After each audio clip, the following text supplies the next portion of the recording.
चलिए सर, आज आप मेरे को वेंटिलेटर के बारे में बताओ। चलो लवली, बहुत अच्छा सवाल पूछा है आपने वेंटिलेटर के बारे में। So good morning everybody and welcome to our channel RK nursing hub. So basically आज हम लोग वेंटिलेटर के बारे में डिस्कस करने वाले हैं, और जो कि लवली जैसे बहुत सारे ऐसे स्टाफ है जिनको दिक्कत आती है वेंटिलेटर को इंडिविजुअली ऑपरेट करने में, कि पेशेंट आ जाता है लेकिन वेंटिलेटर की सेटिंग नहीं कर पाते। So we will try to deliver the basic knowledge about the ventilator, कि किस तरीके से आप एक सेटिंग जो है पेशेंट के अकॉर्डिंग रख सकते हो और किस तरीके से वेंटिलेटर को स्टार्ट कर सकते हो। तो वेंटिलेटर के अंदर बेसिकली जो आपने देखा होगा 2 पॉइंट्स होते हैं, एक ऑक्सीजन और एक मेडिकल एयर। तो फर्स्ट ऑफ ऑल आपको ये चेक करना, ये गलती ना हो कि आपकी मेडिकल एयर या फिर ऑक्सीजन दोनों में से कोई भी ऐसा ना हो कि वो शुरू ना हो, तो उसको स्टार्ट रखना है। देन उसके बाद वेंटिलेटर के पीछे एक बटन होता है जहां से हम उसे प्रेस करके क्या करना होता है, ऑन करना होता है। तो वेंटिलेटर को शुरू करने के बाद हमेशा पेशेंट को लेने से पहले हमें वेंटिलेटर को कैलिब्रेट करना होता है, और कैलिब्रेशन के बारे में मैं एक और वीडियो बनाऊंगा जिसमें मैं आपको डिटेल में बताऊंगा। कैलिब्रेशन में मोस्टली होता क्या है कि जिसमें वेंटिलेटर को अपना शुरू करते हैं और उसकी देखते हैं कि कहीं कोई ऐसा लीक पॉइंट या फिर कोई ऐसा पॉइंट तो नहीं है जहां पे वेंटिलेटर कहीं ना कहीं कोई स्टक हो रहा हो। सो शुरू करने के बाद कुछ इस तरीके की स्क्रीन आएगी जिसमें स्टार्ट और स्टैंड बाय 2 बटन आपको दिखेंगे। तो स्टार्ट पे क्लिक करके आपको शुरू करना है। ये जो मैं आपको सेटिंग बताने जा रहा हूँ, ये ड्रैगर के वेंटिलेटर की सेटिंग बताने के लिए जा रहा हूँ। अलग अलग कंपनी के वेंटिलेटर्स की सेटिंग वेरी कर सकती है अकॉर्डिंग टू कंपनी, लेकिन मोस्टली जो आपको सेटिंग देखने को मिलेगी, मोड्स देखने को मिलेंगे, वो इसी तरह के देखने को मिलेंगे। वो थोड़ा बहुत 19-20 थोड़ा बहुत फर्क हो सकता है। तो चलिए देखिए लवली, सबसे पहले मैं आपको बताने जा रहा हूँ वेंटिलेटर के अंदर मोस्टली मोड कौन कौन से होते हैं, ठीक है। और मोड से भी पहले मैं 2-3 चीजें आपके साथ डिस्कस करूंगा जो कि बहुत ज्यादा जरूरी है आपको समझना। सबसे पहले वेंटिलेटर के अंदर आता है FiO2, जिसको हम बोलते हैं फ्रिक्शन ऑफ ऑक्सीजन। FiO2 होता क्या है? FiO2 होता है द अमाउंट ऑफ ऑक्सीजन या फिर the amount of concentration of oxygen जो कि हम एक डिलीवर करते हैं किसी भी पेशेंट को। तो जब हमारे पास कोई ARDS पेशेंट, कोई CO2 नार्कोसिस पेशेंट आता है, तो हमेशा हम उसे जो वेंटिलेट करेंगे वो 100% FiO2 से करेंगे। अब जो ये 100% FiO2 है, ये है क्या? जो मेडिकल एयर और जो ऑक्सीजन पेशेंट को जा रही है उसमें जो है वो 100% जा रही है क्या? अभी सिर्फ ऑक्सीजन। अगर मैं इस FiO2 को 80 पे कर देता हूं, इस FiO2 को 80 पे कर देता हूं, तो होगा क्या? इसमें 80% जो होगी ऑक्सीजन होगी, और बाकी का जो इसमें 20% होगा वो क्या होगा? इसके अंदर मेडिकल एयर होगी। दूसरा यहाँ पे आपको दिखाई दे रहा होगा टाइडल वॉल्यूम, जिसको BT बोला जाता है। टाइडल वॉल्यूम होता क्या है? टाइडल वॉल्यूम एक वो अमाउंट बचता है हमारे लंग्स के अंदर, एक प्रेशर होता है कि जो एक पेशेंट एक टाइम के अंदर ब्रीथ करता है। जैसे कि मैंने एक सिंगल टाइम में सांस लिया, तो कितने अमाउंट ऑफ एयर, यानी कि कितनी एयर मेरे लंग्स के अंदर जा रही है। तो टाइडल वॉल्यूम जो होता है, एक बार में जितनी मैंने सांस ली है उतनी एयर को टाइडल वॉल्यूम बोलते हैं। तो टाइडल वॉल्यूम का जो मोस्टली फॉर्मूला होता है वो होता है 7 इंटू में बॉडी वेट।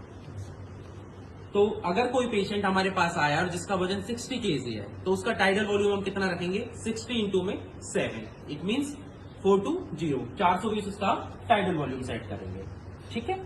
ये हमने टाइडल वॉल्यूम सेट कर दिया है। देन उसके बाद आता है यहाँ पे टी इंस्पायरेटरी। टी इंस्पायरेटरी होता क्या है? Time of inspiration.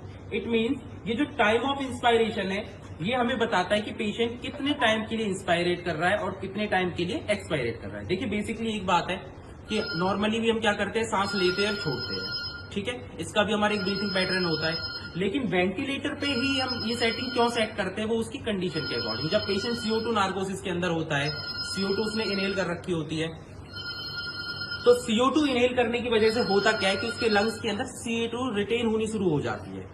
तो ऐसे टाइम पे हम क्या करते हैं? टाइम ऑफ इंस्पायरेशन कम रखते हैं और टाइम ऑफ एक्सपायरेशन ज्यादा रखते हैं। उससे फर्क ये पड़ता है कि वो कम समय के लिए सांस लेगा और ज्यादा समय के लिए क्या करेगा? एक्सहेल करेगा। जब ज्यादा समय के लिए एक्सहेल करेगा तभी CO2 को क्या कर पाएगा? वो बाहर वॉश कर पाएगा। तो टाइम ऑफ इंस्पायरेशन जो मदद करता है मेनली, वो करता है हेल्प हमारी IE रेशो सेट करने पे। अब आपके दिमाग में क्वेश्चन आता होगा कि IE क्या है? I का मतलब होता है इंस्पायरेटरी रेशो और E का मतलब होता है एक्सपायरेटरी। तो IE रेशो जो होता है वो हमें सेट करना होता है, जो कि मैं अब आपको लास्ट में दिखाऊंगा इसमें। उसके बाद आता है रेट। रेट क्या होता है? 1 मिनट के अंदर हमारा रेस्पिरेशन रेट जो होता है, नॉर्मली आपने देखा है कि वो 16 से 20 एक इंसान सांस लेता है 16 से 20 या 22 बार, लेकिन वेंटिलेटर के अंदर क्या होता है, पेशेंट खुद से तो ब्रीथ नहीं कर पा रहा, तो इसमें हमें क्या होता है कि पेशेंट की सेटिंग ऑलरेडी करनी पड़ती है कि पेशेंट को हमें 1 मिनट के अंदर कितने सांस लेने हैं। तो वो जो नॉर्मली हम रखते हैं वो 12, 14, 16 या 18, वो डिपेंड करता है according to condition of the patient की पेशेंट किस कंडीशन में आया है और किस डिजीज के साथ आया है। तो रेट भी हम इस तरीके से चेंज कर सकते हैं, हम 14 कर सकते हैं, 16 कर सकते हैं। रैंप होता है एक प्रेशर कि किस प्रेशर से जो एयर या फिर जो ऑक्सीजन जानी है पेशेंट के अंदर वो किस प्रेशर से जाएगी। देखो कई बार ऐसा होता है, हम लोग अगर नॉर्मली देखें एक झटके से हम जो सांस लेते हैं तो वही हमारा रैंप होता है, और रैंप हम जो मोस्टली सेट करते हैं वो 0.20 या 0.25 एक नॉर्मल रेंज हमें रखनी होती है। देन उसके बाद आता है पीप, पॉजिटिव एंड एक्सपायरेटरी प्रेशर। अब ये पीप होता क्या है ये समझना बहुत ज्यादा जरूरी है, जो कि मैं आपको एक ये आर्टिफिशियल लंग्स से आपको समझाने की कोशिश करूंगा। आप देख रहे हो कि इसमें जो मैंने सेटिंग रखी है 420 टाइडल वॉल्यूम रखा है, तो इट मींस जो ये वेंटिलेटर है एक बार में जो सांस दे रहा है, जैसे कि अब ये फूलेगा तो इसने क्या किया, 420 ml क्या किया, एयर को इसमें पुश किया। उसके बाद आप देख रहे हो 420 एयर पुश होने के बाद ये वेंटिलेटर क्या कर रहा है, इसमें से एक प्रेशर छोड़ रहा है। इट मींस ये लंग्स चिपका तो नहीं, ये ऐसे छोड़ रहा है। तो आप ये समझिए कि ये हमारी एल्वलाई है, और जिस तरीके से वेंटिलेटर हमारे लंग्स में प्रेशर दे रहा है, एक्सपायरेशन के बाद भी हमारे लंग्स में एक प्रेशर बचता है जो कि हमारा जो पीप होता है। और ये प्रेशर बचना क्यों जरूरी है, जिससे हमारे लंग्स कोलैप्स ना हो। अगर ये सारा प्रेशर मैं इसमें से निकाल दूं तो ये लंग्स हमारे कोलैप्स हो जाएंगे, और कोलैप्स होने की वजह से क्या होगा, कंडीशन और ज्यादा खराब हो जाएगी। तो ये हमारा पीप होता है। अब बात कर लेते हैं आई रेशो के बारे में। तो आप जैसे कि देखोगे मैंने आईपीपी मोड पे ही सारी सेटिंग रख दी है। अब आपको यहाँ पे एक रेशो निकल के आ रहा है आई, यानी कि आई जो रेशो है वो है 1, और ई रेशो है यानी कि वो कितना है 1.5। ये आई रेशो है क्या, वो 1 मिनट के लिए क्या करेगा, 1 सेकंड के लिए सांस लेगा और 1.5 सेकंड के लिए क्या करेगा, सांस को छोड़ेगा।